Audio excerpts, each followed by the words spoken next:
ஃப்ரெஷ்ஷா வீட்லயே மசாலா அரைச்சு இந்த மாதிரி காடை குழம்பு செஞ்சு பாருங்களேன்.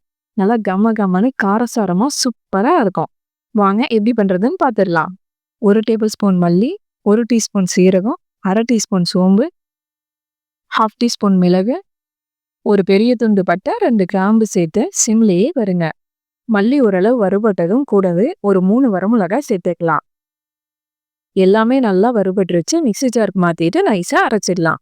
பேனில் ஒரு 2 டேபிள் ஸ்பூன் எண்ணெய், 1/2 ஸ்பூன் சோம்பு சேர்த்து நல்லா பொரிஞ்சதும் ஒரு பெரிய சைஸ் வெங்காயம் நீல வாக்கில் நறுக்கிட்டு சேர்த்துக்கலாம்.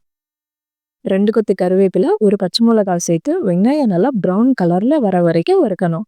இது நல்லா வதங்கிடுச்சு. இப்போ 1 டேபிள் ஸ்பூன் இஞ்சி பூண்டு பேஸ்ட் நல்லா இடிச்சிட்டு சேர்த்துக்கோங்க. இஞ்சி பூண்டோட பச்சை வாசனெல்லாம் போயிட்டு நல்லா வதங்கிடுச்சு. இப்போ சுத்தம் பண்ணினா 3 காடையை சேர்த்துக்கலாம். கூடவே 1/4 ஸ்பூன் மஞ்சள்தூள், தேவையான அளவு உப்பு சேர்த்து ஒரு 10 நிமிஷம் காடை எண்ணெயிலேயே நல்லா வதக்கணும். மீடியம் ஹீட்டில் வதக்குங்க. பாருங்க, காடை நல்லா வதங்கிடுச்சு. இப்போ ஒரு பெரிய சைஸ் தக்காளியை நீல வாக்கில் நறுக்கிட்டு சேர்த்துக்கலாம். தக்காளி நல்லா மசியாக வதக்கணும்.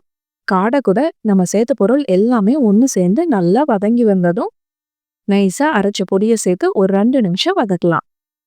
எக்ஸ்ட்ரா வேற எந்த மசாலாவுமே சேர்க்க தேவையில்லை.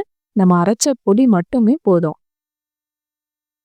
மசாலா நல்லா வதங்கிடுச்சு. ஒரு 2 ஸ்பூன் தயிர் சேர்த்துக்கலாம். வதக்கிறதுலே காடை பாதி வெந்துடும். எண்ணெயிலே நல்லா வதங்கிடுச்சு. இப்போ குழம்புக்கு தேவையான அளவு தண்ணி சேர்த்துக்கலாம். கொதிக்க ஆரம்பிச்சதும் மூடி வச்சிடலாம். ஒரு 15 நிமிஷம் மீடியம் ஹீட்லயே நல்லா வேகட்டும். பாருங்க, எண்ணெய்லாம் நல்லா பிரிஞ்சு வந்து சூப்பராக வெந்துருச்சு. கடைசியாக பொடியாக நறுக்கின மல்லி இலை தூவிட்டு அவ்வளோதான், ஸ்டவ் ஆஃப் பண்ணிடலாம். காடை குழம்பு சூப்பராக ரெடி ஆயிடுச்சு. இந்த ரெசிபி பிடிச்சிருந்தா நம்ம சேனலை சப்ஸ்கிரைப் பண்ணிட்டு கூடவே பெல் ஐக்கானையும் ப்ரெஸ் பண்ணிடுங்க. தேங்க்ஸ் ஃபார் வாட்சிங்.